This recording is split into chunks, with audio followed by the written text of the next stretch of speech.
AP ఆలయాల్లో పారిశుద్ధ్యం సరిగా ఉండడం లేదు.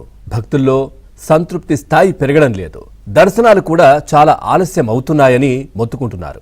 ఇక దేవాదాయ శాఖపై సీఎం చంద్రబాబు తీవ్ర అసంతృప్తి వ్యక్తం చేస్తున్నారు.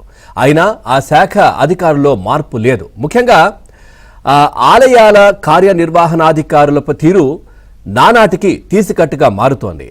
కొన్ని ప్రధాన ఆలయాల ఈవోలు మినహా మెజార్టీ అధికారులు గుళ్లలో కనిపించడమే లేదు.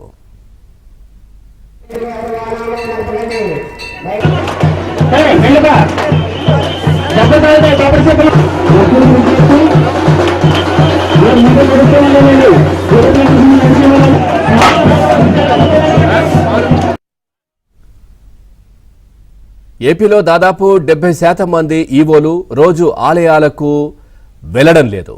చివరకు భగవంతుడికి కూడా వారు దొరకడం లేదు. కొందరు నెలకోసారి ఆలయాలను సందర్శిస్తారు.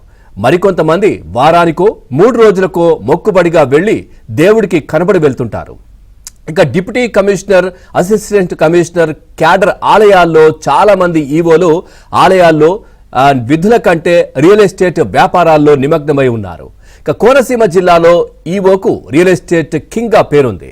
ఇక దేవాదాయ శాఖ ప్రధాన కార్యాలయంలో కీలకమైన అధికారి, మరో అసిస్టెంట్ కమిషనర్ కలిపి విశాఖ వేదికగా ఏకంగా రియల్ ఎస్టేట్ కంపెనీనే ప్రారంభించారు. దీని వ్యవహారాలన్నీ ఈ ఆలయం ఈవోయే చూస్తున్నారు.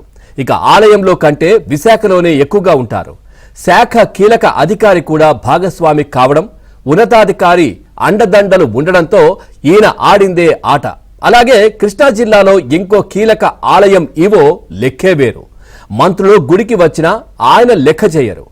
ఈయన భార్య విజయవాడలోని ఓ ప్రముఖ కాలేజీలో లెక్చరర్ కావడంతో ఈయన అక్కడే నివాసం ఉంటారు. వారానికి ఒకసారి కూడా గుడికి వెళ్లరు.